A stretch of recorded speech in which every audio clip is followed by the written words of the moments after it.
Welcome, everyone. Bryan Vicente. I'm an attorney with Vicente LLP. We're a law firm that has been working for 15 years on cannabis issues. I'm really excited to present this webinar on cannabis and Indigenous peoples. Doing this around Indigenous Peoples Day, we have some of the real leaders in terms of tribal sovereignty issues, cannabis issues, and the cross-section on our panels today. And so we're thrilled to be having this discussion. As many of you know, Indigenous Peoples Day really is a celebration of the history of Indigenous folks, as well as sovereignty issues. We are going to dive deep on those issues because that really is what allows tribal members and tribal governments to participate in this new cannabis regulatory space. And it's incredibly exciting. We now have about 100 tribes that are headed down the road of cannabis regulation, medical cannabis regulation, or hemp regulation on their sovereign land. So it's really a cutting edge issue, and that has accelerated greatly in recent years. I am going to give a quick land acknowledgement before we bring in the panelists to speak and dive deep on these issues. I think this is particularly important because I've been reading about how the current administration has been acting to remove signage from national parks about chapters of our nation's history, whether it's slavery or issues involving Native Americans. And I really think it's important now more than ever that we celebrate that history, remember that history, so we don't repeat that history. So I'd like to pause and as we gather virtually on lands that have been long nurtured by Indigenous people. For those of us hosting from Denver, Colorado, like myself, we honor the traditional homelands of the Cheyenne, the Arapaho, and the Ute Nations. These lands were taken forcibly through broken treaties as part of a broader pattern of genocide in our country by colonizing governments. Indigenous people remain here in Colorado and beyond, thriving, leading, shaping the future in cannabis policy and in other areas as well. We acknowledge this history not as a formality, but as a call to action. And it's our hope that by grounding today's conversation in truth and respect, we aim to leave Indigenous communities stronger and more visible in terms of their contributions. So with that, I'm going to invite the panelists on, and we'll dive into a deep discussion on this issue. So welcome, everyone. We're thrilled to have our panel here today to talk about the legal landscape. Shortly, we'll be hearing more about the kind of social and policy issues related to cannabis on tribal lands. But I think it's important to kind of set up the structure. We're doing this around Indigenous Peoples Day, which of course is a celebration of the contributions of Indigenous people to society, but it also is a recognition and celebration of the sovereignty issues that really are so important in this space for Native American tribes and for the topic of cannabis regulation as well. So I'm going to ask my friend Chris to jump in on that in a second. But I guess I was going to start, Chris, if you don't mind, just sort of letting us know your position and why you feel like cannabis regulation is an important issue. Yeah, thanks, Bryan. So my name is Christopher Murray, and I am the General Counsel and Legal Director for the Leech Lake Band of Ojibwe, which is a Native American, federally recognized Native American tribe in northern Minnesota. I've been a cannabis legalization advocate my entire adult life, and just happened to be at Leech Lake at the right time when the state of Minnesota was going through their process of legalizing cannabis for adult recreational use, and fortunate enough to have the opportunity to work on Minnesota's legislation as well as develop the code and regulations for the Leech Lake Band around legalization of adult use cannabis. So really excited to be where I am working on the cannabis issues that I get to work on every day. And so it's been fantastic right now. My main focus is advising our regulatory commission for the Leech Lake Band of Ojibwe, who are developing regulations as well as amendments to the original code that was passed by the tribal council, legalizing cannabis businesses for Leech Lake Band of Ojibwe. So I'm excited to chat about my experience in that and the other topics that you want to cover today. So thank you for the invitation to be here. Appreciate it. I appreciate that, Chris, and thank you for the background. So yeah, it's a fascinating world right now, right? We have federal illegality for cannabis, yet the Farm Bill has carved out legality for hemp-derived THC. We then have 24 states with legal cannabis, 40 states or so, including John's state, which recently joined Nebraska as a full medical state. Um, and then we have this sort of overlapping, tribal sovereignty issue, right? And so, how are tribes sort of hanging their hats on this? What is this sort of legal backing allowing them to move forward, and issues you've sort of explored in that space? Yeah, so I mean, I think that a lot of the analysis from uh, attorneys within Indian country that have advised their clients on this issue, it all kind of goes back to the same fundamental structure, legal structure that tribal gaming is based on. And so that all goes back to what's colloquially referred to in the Indian law community as PL 280, which is a federal law that basically said that state criminal jurisdiction was expanded into reservation Indian country, and that civil regulatory authority would be maintained by the tribes as long as they exercise that regulatory authority. So basically anything that a tribe decides to regulate within the boundaries of the reservation, then that precludes the state from regulating that same subject matter. So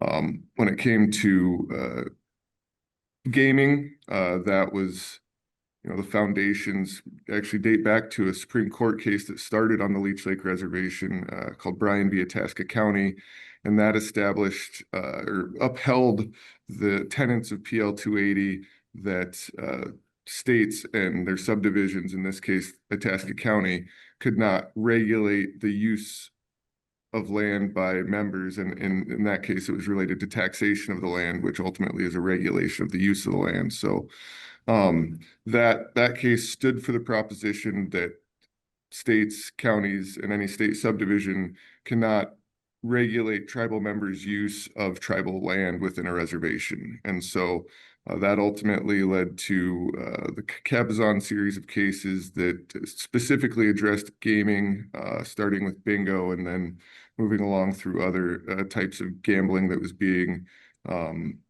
offered by tribal entities across the country.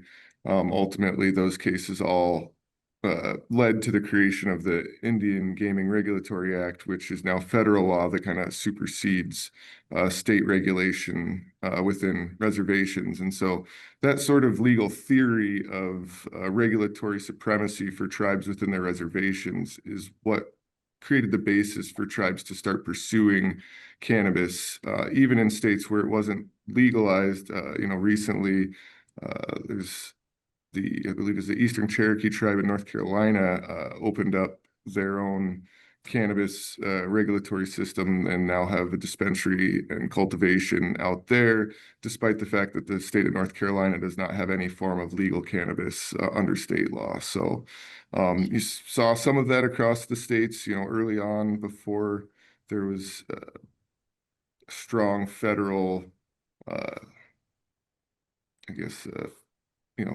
before the Fed started standing down on cannabis issues, there were a lot of raids on those tribes that were trying to push beyond what states allowed. And then, the Cole and Wilkinson memos, which I'm sure most folks in this space are familiar with, provided guidance to federal law enforcement on discretion on not enforcing those federal criminal cannabis laws, the Wilkinson memo being specific to tribes and tribal reservations within states that had legalized under state law. So that provided some comfort for tribes that are in states that have a state legal regime for cannabis to pursue that without the fear of federal prosecution and law enforcement. So I think we still have yet to see what the feds decide to do with the Eastern Cherokee in North Carolina. I think that's probably one of the riskier places right now, is in a state that doesn't have its own legal regime. Yeah, and sort of akin to Nebraska, which we'll get into here shortly, with John from the Omaha Tribe. Chris, wonderful background. I really appreciate that. So just to connect the dots there, when you speak about the gaming framework, sort of laying the groundwork for the cannabis framework. And at that time, was gaming federally illegal, and tribes sort of were the first to sort of go into that space? Yeah, so there's limited federal exemptions for, I believe, Atlantic City and Las Vegas. Well, the state of Nevada.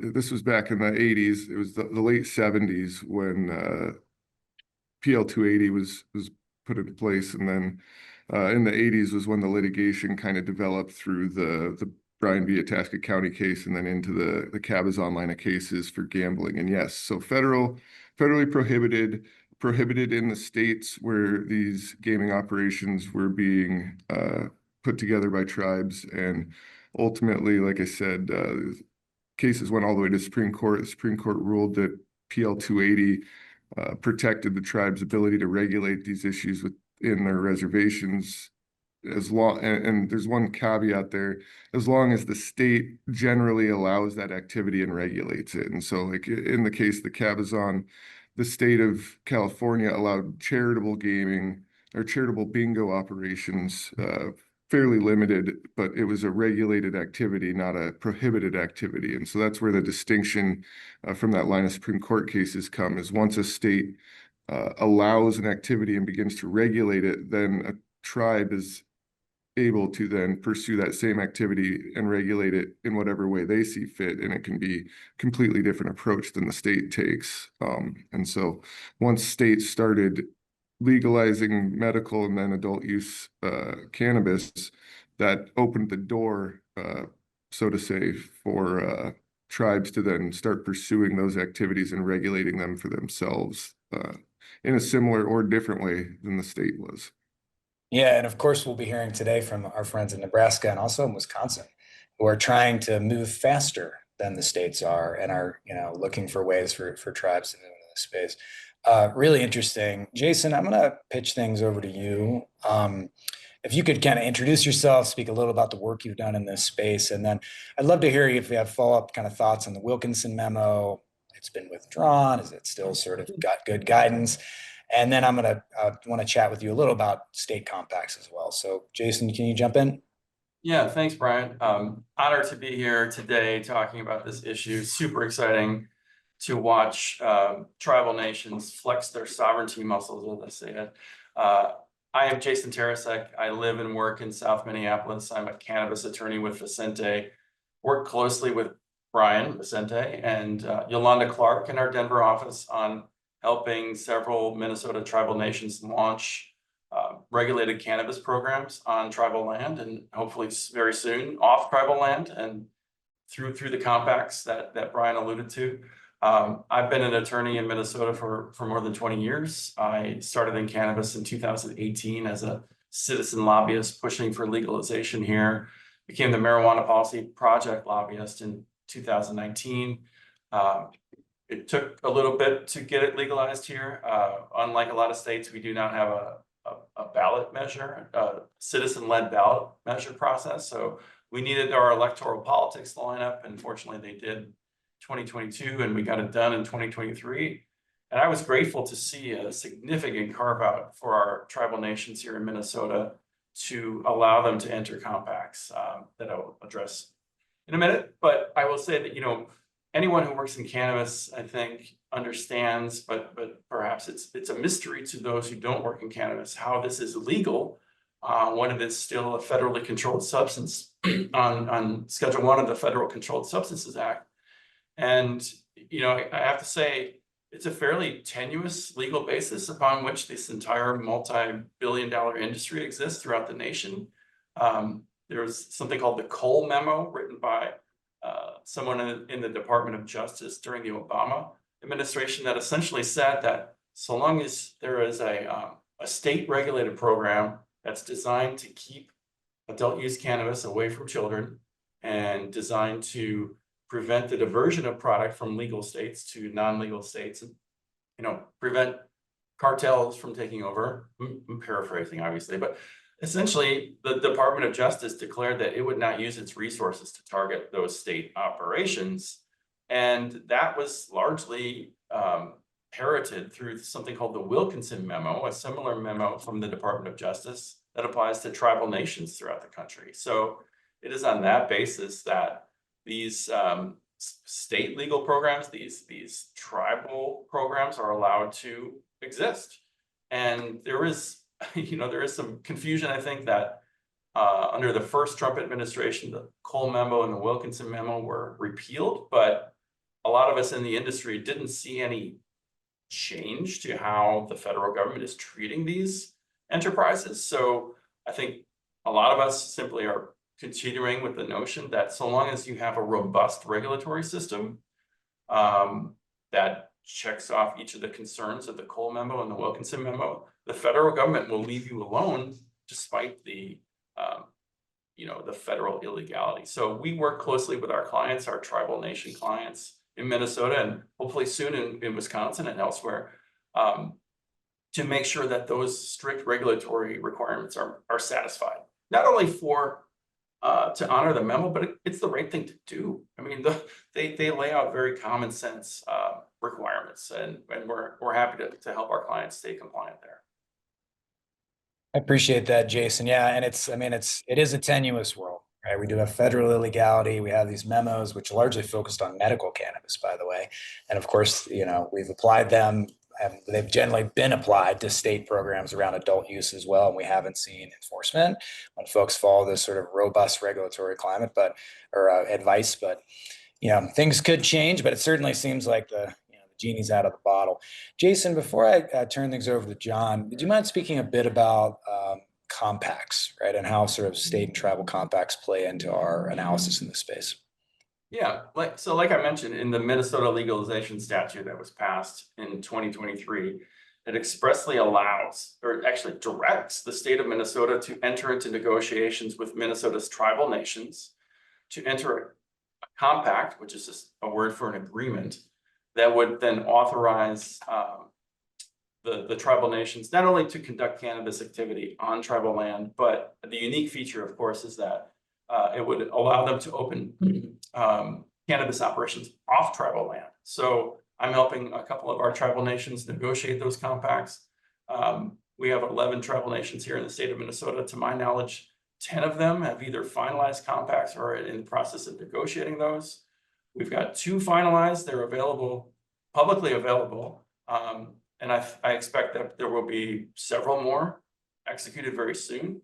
And like I said, the unique thing is that it expressly authorizes those tribal nations, pursuant to tribal regulatory authority, to operate dispensaries, grow operations, manufacturing off tribal land through a series of tribal enterprises. And so long as those are majority owned by the tribes, they are free to do that wherever they wish in the state of Minnesota without further permission from anyone. So it's really empowering for our tribal clients. It's just an incredible opportunity, a unique opportunity. I think other versions of this have been tried throughout the country, but certainly not to the robust nature of the Minnesota program. So it's just been an honor to work with our tribal clients and helping them launch these programs. Yeah. That's fascinating. And the key being sort of off tribal land, right? So Chris laid out a lot of the legal framework that allows for land use issues to be decided and economic issues to be decided on tribal land. But really the compacts are extending that outside of tribal land and allowing tribal regulators to regulate off tribal land. It's completely fascinating. Did you want to jump in there, Jason, or are you good? Oh, I was just going to say, the negotiation between 2 sovereigns is just a unique experience, but at least my personal experience has been, it's been very, I think, respectful. And I think it's been such a unique opportunity to help our tribal nations launch these programs. Gotcha. I appreciate that. John, I want to turn things over to you. For those of us that are kind of in this space with cannabis and tribal issues, it was a little bit of a shockwave when the Omaha Tribe that you work with legalized cannabis in the last several months. It really, I think, surprised a lot of people just coming out of a pretty conservative prohibition state. If you could just give us a little background on yourself and the tribe, how the tribe got to this point, and then you really kind of the state of the state with the tribe. Where are you at in terms of the regulatory process? That'd be great. Yeah, absolutely. First of all, thanks for the invite, Brian, and really honored to be among both Jason and Chris here. to give some input from my perspective. So a little bit about myself. I'm presently the Attorney General for the Omaha Tribe of Nebraska. I've been in this role for about 5 months or so. My journey with cannabis advocacy started largely in 2014. A friend and I, we founded the first chapter of Students for Sensible Drug Policies at UNL College of Law. We had similar interests, and I think, people are drawn to this space. Everyone has a personal story and a reason, and that was true to my case as well. And so from very beginning, we started doing just some citizen lobbying, going up to the unicameral. Fun fact, Nebraska is the only unicameral one house body in the country. We only have 49 senators. So we started going up there, and very quickly we got connected with they're known as the families, but Nebraska Families for Medical Cannabis. It's a group of moms and dads who had been already at that point going year after year to the unicameral, advocating, pleading really that state lawmakers changed our rules to allow medical cannabis for their kids, often sick with severe seizures or cancer or the whole plethora of issues that cannabis can alleviate. And time after time, year after year, we have a very conservative state, obviously. So the senators really closed ears about it, except for the ones, a handful that would take on and introduce a bill. But it was always, shut doors in their faces. Also from the top, everyone, the governor is usually fighting against it. So we did that many years, and then eventually in 2020, you know, the grassroots group we had formed at that point, we realized we just need to pass a ballot initiative. We looked at other states that had done it successfully, and we knew we could do it ourselves, and it was time to do that. So we went ahead and drafted ballot initiative. At that time, I was a member of the ballot committee. So I was there during the drafting process and the campaign, and we pulled off a miracle, really, like very limited funding. We got enough signatures to qualify for the ballot, but the tragedy was that the Nebraska Supreme Court shut us down on a very, in my opinion, an unfair single subject issue where they said that, you can't combine both the right for people to possess cannabis as well as allow industries to, sell it, produce it. It's too many issues. You got to toss it out. So that was heartbreaking, obviously, but this group of folks, they'll never give up, and that's what has always led me to continue not only in just this issue, but a lot of different things, and just see the struggle and realizing that even though it's an uphill battle, it's just something that we can't stop doing. So we came back in 2022. At that point, I wasn't on the ballot committee, but at that point, I had helped formed Nebraska Cannabis Association. That's the state's first trade association dedicated to advancing cannabis rights. It was a collective of business owners who were interested in the space, as well as those who were outside the state, who had been working in different legal states who were from Nebraska. I was the president for several years, and in 2022, we came up short by a couple thousand signatures. The issue there is we split the ballot initiatives into two different ballots to get over the single subject issue. So that increased twice the signatures, twice the costs. Then in 2024, did it again. And this time we qualified on a very shoestring budget, one of the best case studies in the entire country on what a true grassroots effort can do in a ballot initiative to substantially change the law.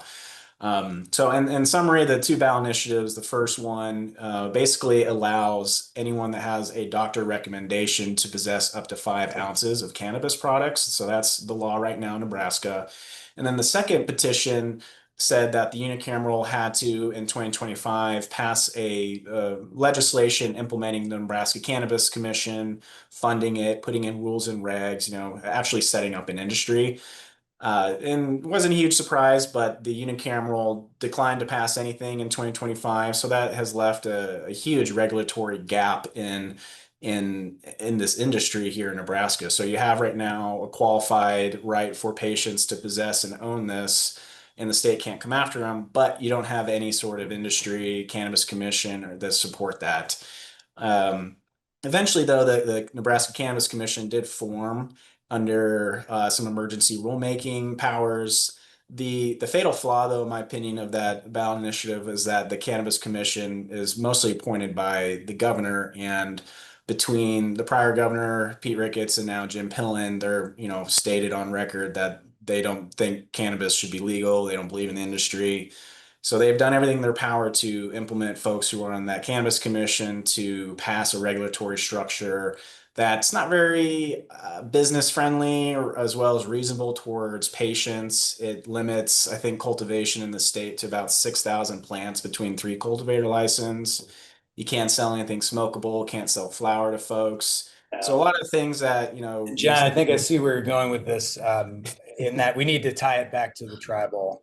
Yeah, sure. And so, The lack of state regulatory right. implementation allows for tribal opportunity. And can you kind of speak to what the tribe is up to? But I very much appreciate the background. Sure. I just want to make Sure. sure. So I mean, in summary, it's created this huge void, and the tribe seeing this opportunity can now step forward and say, look, we can offer a regulatory structure that's going to actually create a workable industry.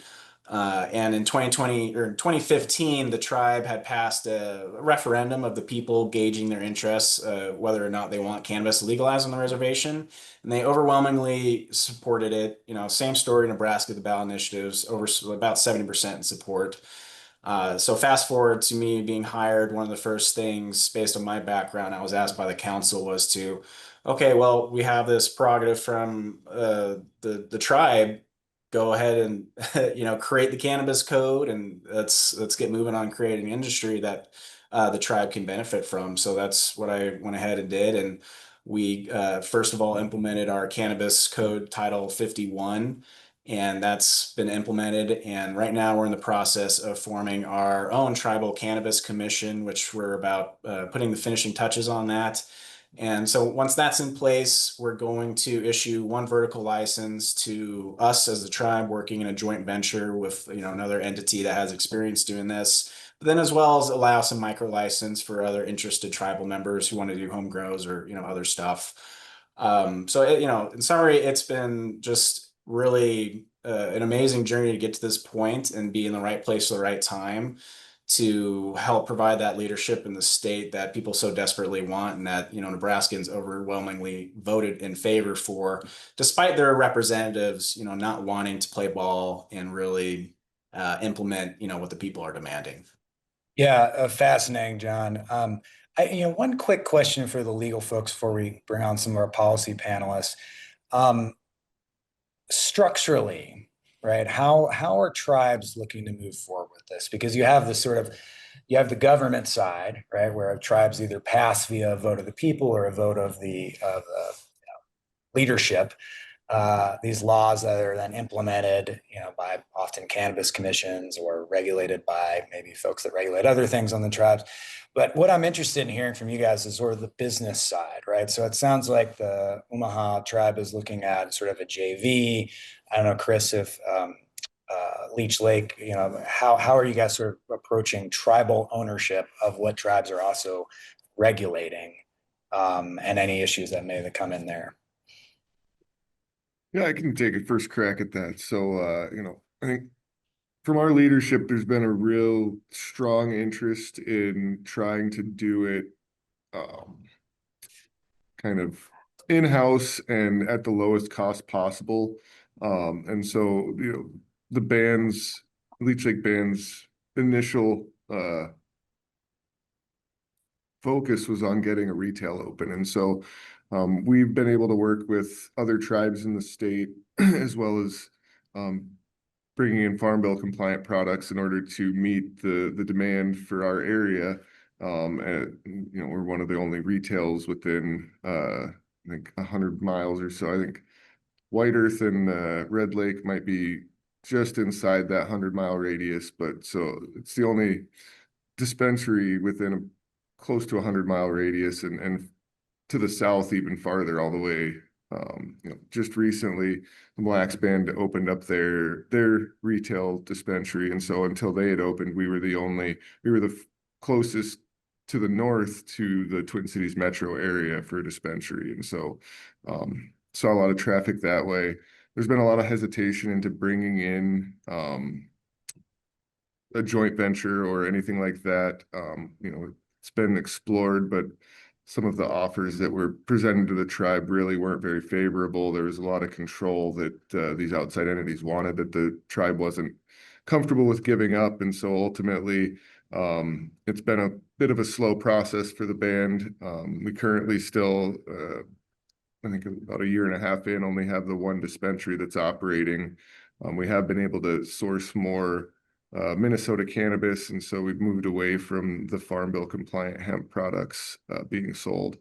We're really close to getting a second dispensary open up in one of the other communities, and then the plan is over the winter to really work on developing a vertical integration plan to bring in the cultivation, the manufacturing, and all of the other components, so that we aren't as reliant on others for supply, but at the same time, we want to keep a pretty diverse retail stock. And so we still plan to work with other tribal cultivators, as well as once a compact's in place, state cultivators, manufacturers, and wholesalers. So, I think the focus for the Leech Lake has been really getting retail in place, because that seems to be where, the best margins are. And if there's not enough retail, there's not a big point in cultivating and manufacturing, because if you can't get the product to the customer, then we saw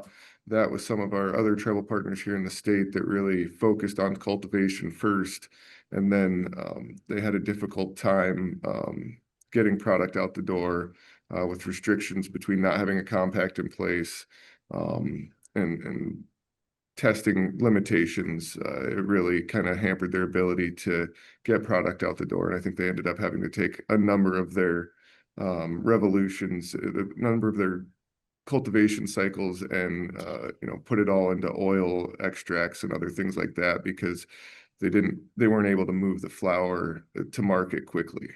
Mm-hmm. No, I appreciate that, Chris.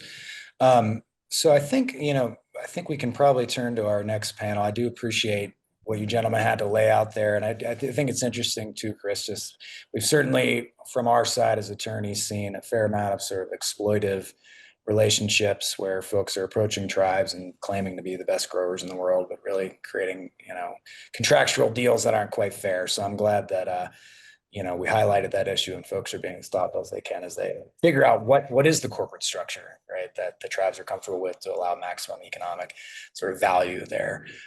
So thank you, gentlemen. I think we're going to turn it over to a couple of our policy panelists. And I think we may want you guys, if you're able to stick around and answer questions later, that'd be great. So thrilled to have this sort of policy panel with leaders that are leading the way in this incredibly exciting space. We just heard from a number of our sort of legal authorities on the excitement in this space regarding issues of sovereignty, et cetera. I want to delve a little deeper with this group and really talk about the kind of advocacy side, the policy side, what we've seen with partnerships, what worked, what hasn't worked, and some of just the healing of what the cannabis plant can do. So I was going to start with Alicia. I'd love to hear from you a bit about your organization, a bit about your sort of journey with Her Many Voices, and then I do have sort of a specific question there. And so would you mind jumping in? Sure. So Her Many Voices was created a little bit more than 16 years ago. At the time, I was a full-time musician, and I found myself doing a lot of benefit concerts. So I thought, why not marry the artistic with the humanitarian side? And Her Many Voices was birthed from that.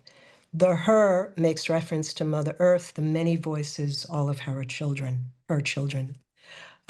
So that's not only our species, but just about any other species on the planet, in the trees and the rivers and such. We provide practical education and resources for women and children in underserved communities. Majority of that is within Indigenous communities, and our work is international. And we address issues that concern Mother Earth. So that's where our primary focus has been for a little bit more than 16 years.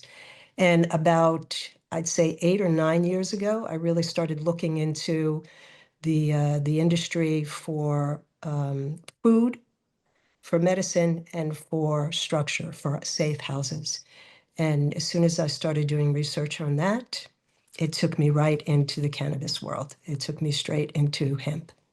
And that's where our focus has been, primary focus has been within those programs and projects over the last few years.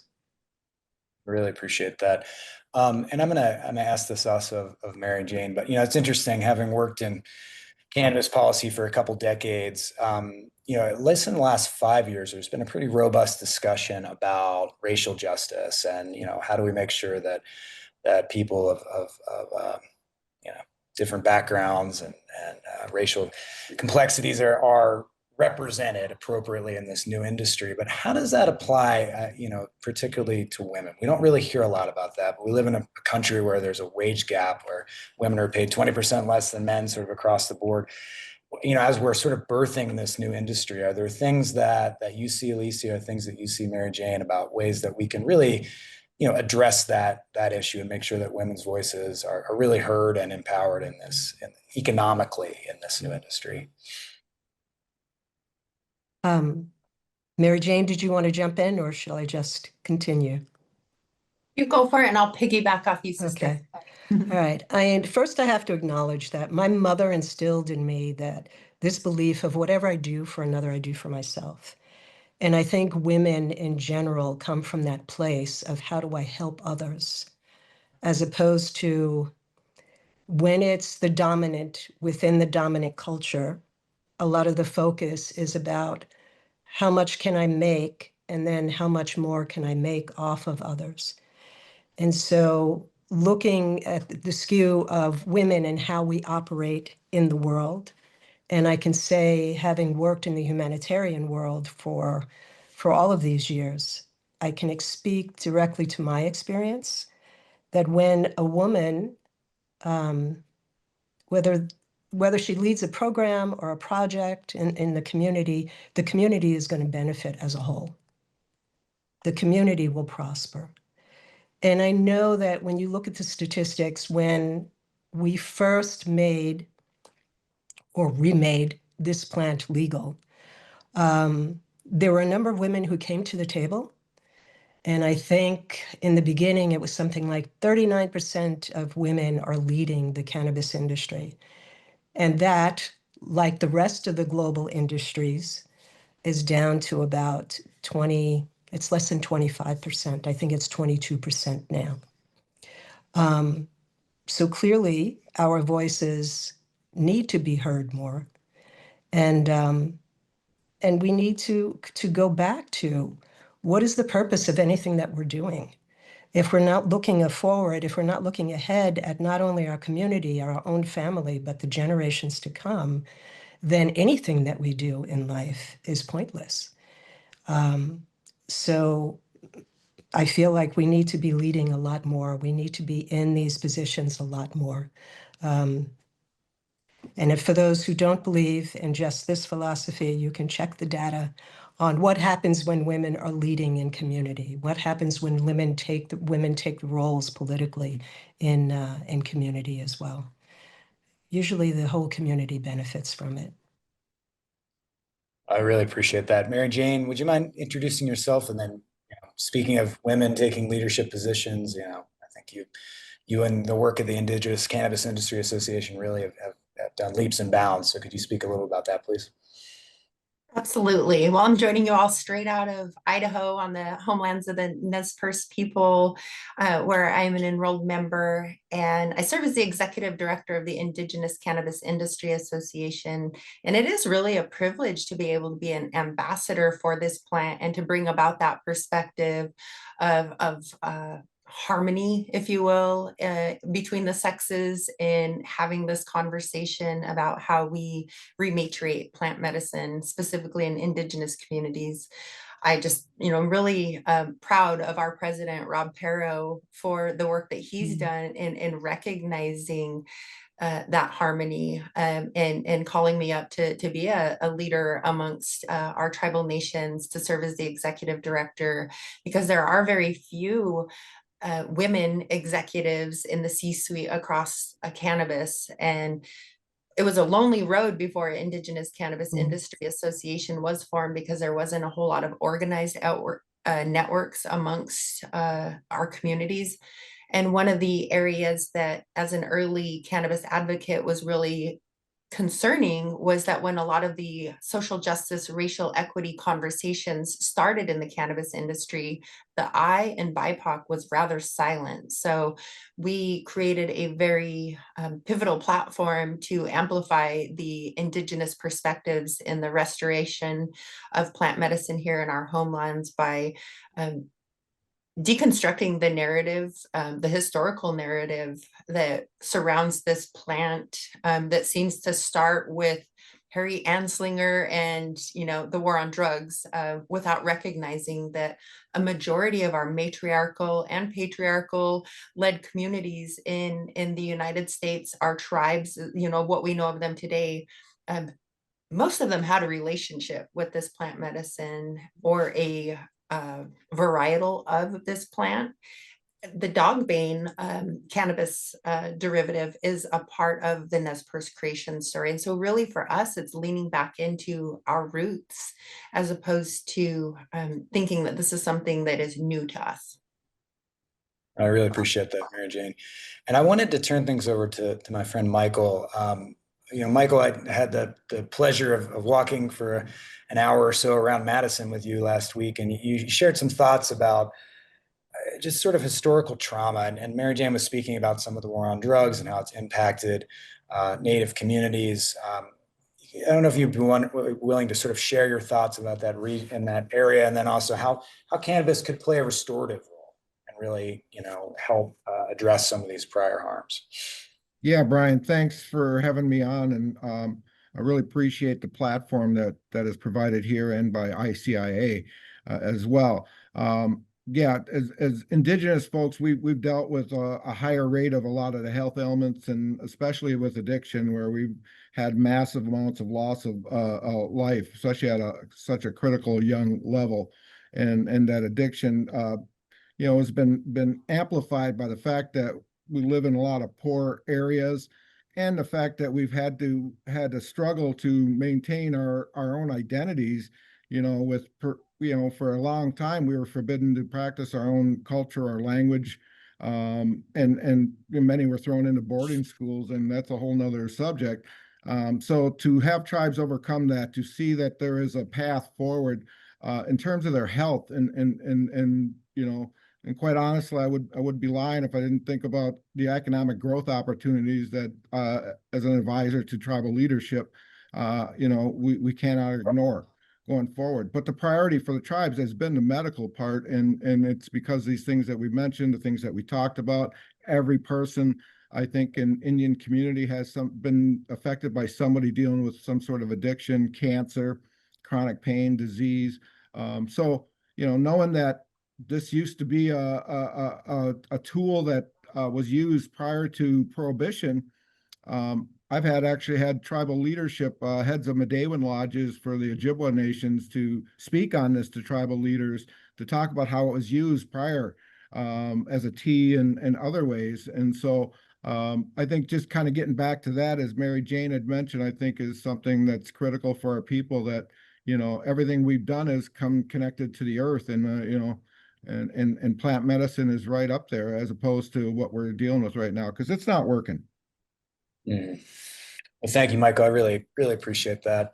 Rob, I want to kick things over to you. You know, I think you're a really interesting and prestigious figure in this space, in that you're an advocacy head, which I want you to speak a bit about that, but you're also an entrepreneur. And so I did have some sort of questions therein, but maybe if you could introduce yourself quickly and we could dive into some of these issues. Sure. Yeah, I'm Rob Perro. I'm Bad River and Oneida. I'm out of Cambridge, Wisconsin, in a state full of black market cannabis from our neighboring states, and a state that is very, I would say, old school in its thought process about what this plant can really do. So for me, you know, founding the ICIA was because I saw the work that people like Alicia and Mary Jane were out doing, boots on the ground, and telling the stories of what was happening. And I think connection is probably my silver lining pillar of what ICIA does. You know, we're empowerment, we're advocacy, connection, and policy. But connection is what this plant, for me, has done since I was 16 years old. And followed that, path where my father passed away. He was full-blooded. So, I never really, understood my culture. It was a little bit different for me because I grew up in the city, but was always still very connected with my native family. But it's just a different path for me. So this plant was a way for me to connect with other individuals, was a way for me to connect with my creativity. And then fast forward, a number of years, and I'm a business owner and entrepreneur, and I started a company called Canndigenous. And the goal of that company was to be a transparent brand to show a pathway for tribes or tribal business owners like myself to navigate this emerging industry, which I know that our communities need so much. So, that being said, that's kind of how this came to be. Was the idea of I wanted to grow and have my hands on this plant, feel connected to it. And I also wanted to be able to connect my pathway to others and show how this was done. And that platform wasn't big enough for me just to be a business owner.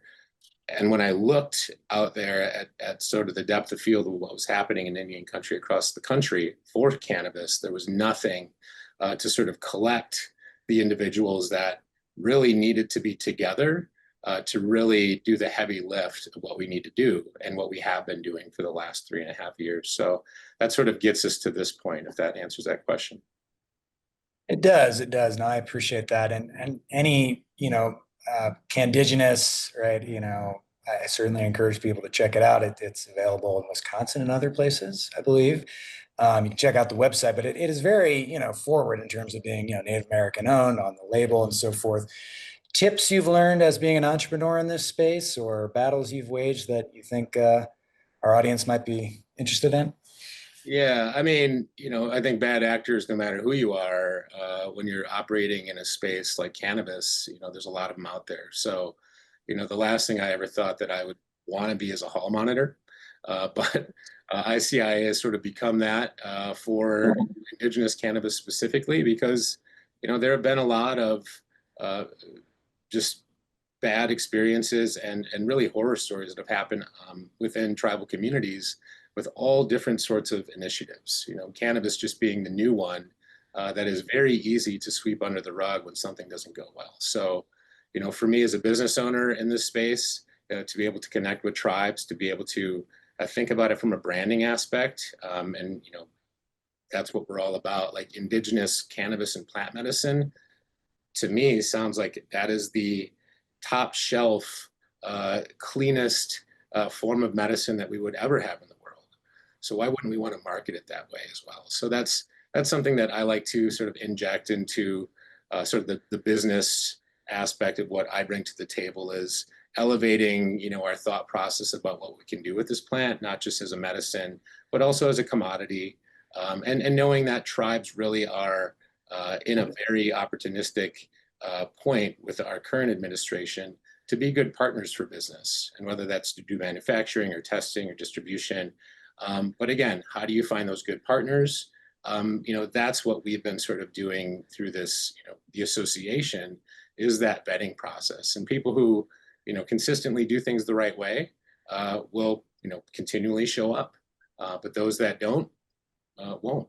So, that's what we're seeing. And, the network we're building, we sort of call it a dolphin tank, where we want people to be able to ask any questions that they have and be able to share, the good and bad and the ugly of what's happened through their own experiences in the industry.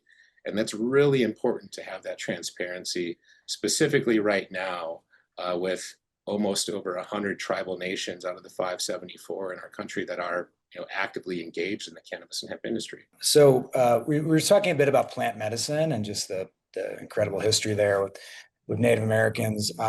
Alicia, Mary Jane, sort of thoughts or experiences you've had in this space. I'm also curious, a lot of lawyers like myself are constantly trying to set up regulatory structures to tax and regulate, but is home grow important to y'all in this space? Is that one of the principles that you're kind of pushing for? So please, any thoughts on the plant medicine side would be welcome. Absolutely. We're advocates of people having those relationships with the plants, the individual relationship, including cultivation.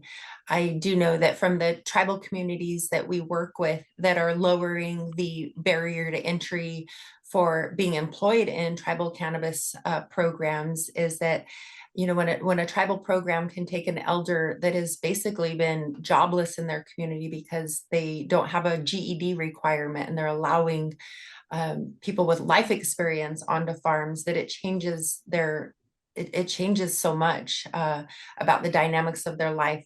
We do have tribal communities that have tribal members that are over the age of 50 that have never been employed by the tribal government system that are now in plant touching ways. And that's another area that we advocate for within our tribal ecosystem. While there's not a one size fits all model of having tribes really integrate their tribal citizens as much as possible. This is not a tribal corporate monopoly play. This is the opportunity to allow your community citizens to be able to have an integration. And I, personally love growing plants. I am not known very well for being, for being a good plant grower myself, but I have a lot of family members that are. So I think that that's another part of this is that the know your farmer concept. We don't want to lose that in the cannabis industry. So finding ways to integrate the manufacturer, producers, and processors into the marketing and branding is important. But at the end of the day, I very, very much encourage individuals to see what it's like to grow the plant, whether that be the industrial fiber side and you're just like, can I get it up to 20 feet tall, just that one plant all by herself, or people figuring out how they can do some of their own homegrown medicine in the privacy, learning about the whole curing and harvesting process. But I do appreciate that there is affordable quality access for those that may choose not to grow their own plants. And I appreciate the fact that Mary Jane spoke about, planting your own. There is nothing like putting your hands in soil that automatically you have that connection with the soil, with the plant medicine. And I so look forward to the day that we recognize we made a plant illegal.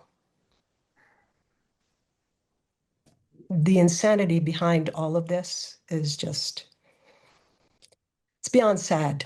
So yes, put your hands in the soil, communicate with those plants. When Michael was speaking, I was reminded in March this year, I went to the UN in Vienna to their 68th session on narcotic drugs.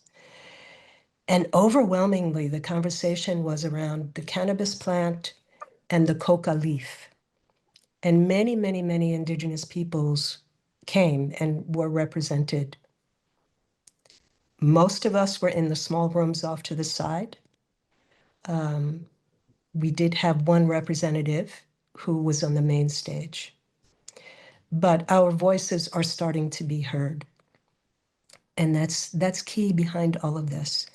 But as soon as you have a moment with this plant, you recognize the beauty of it and the healing power behind it. And it's not something for anyone to be fearful of. We just need to re-engage. We have to be interconnected with nature the way we are supposed to be. I really appreciate that. And what could be better than growing your own medicine too, right? Exactly. Yeah. Thank you so much. One final, just quick question for Michael. Michael, you've done a lot of, I want to say diplomat work, but I feel like you're frequently the go-to between, tribes and, sort of state government entities and non-tribal businesses. Just thoughts on best practices there and how to sort of, help tribes accomplish their goals. Yeah, and that's a good segue to introduce myself a little bit as who I am, Michael John DeCora. I am a Ho-Chunk Ojibwe from living on the St. Croix Reservation in beautiful northwestern Wisconsin. I'm a member of the St. Croix Chippewa in Wisconsin. My role as Senior Intergovernmental Affairs Specialist with the St. Croix Chippewa has allowed me to be an advisor to the St. Croix leadership, as well as the liaison between the state, local governments, and tribes and the feds. Great question.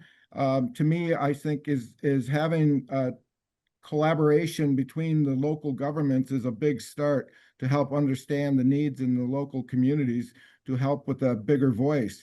To me, it's gathering support and building those platforms.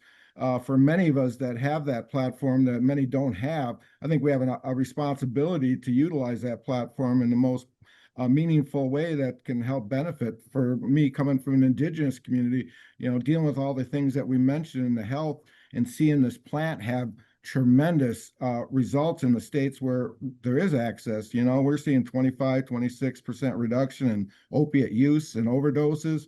To me, is a game starter in Indian country. But now you're seeing even the FDA having to acknowledge that we have more and more elders using plant medicine to treat chronic pain, chronic diseases, as well as our veterans. They have to acknowledge are using it to treat like PTSD, among other things that they're dealing with. So I think, the messaging has been out there, and getting that data to those lawmakers, I think, is crucial to have them apply that pressure to, hopefully, you remind them of why they get in office is to help the greater good of your people. And so when you're seeing everybody in their health crisis or where they're at, and you see a direction where you see a significant change, and it's obvious, it makes you wonder why we're being, harnessed or not prevented from moving forward. But when you look at the governments that we work with, you look at the deficit that we've accumulated over time, and you wonder maybe their system is not kind of working.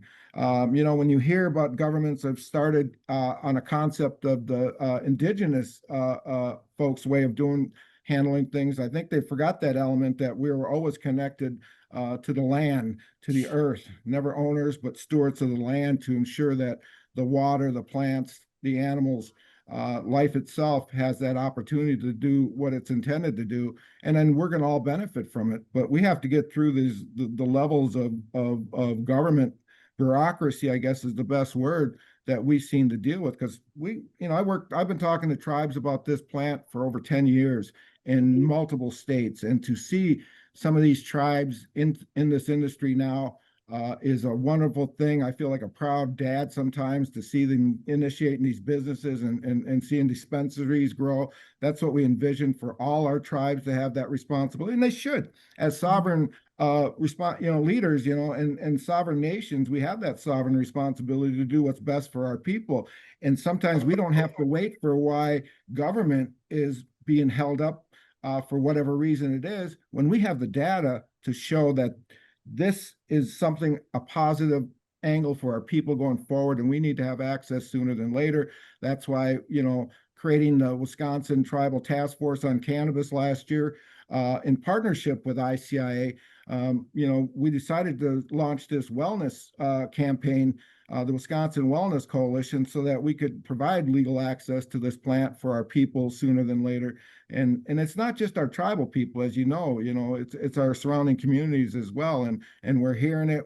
86% of the state of Wisconsin supports medical. These are voters, and I think our lawmakers need to hear that message, because that don't go away.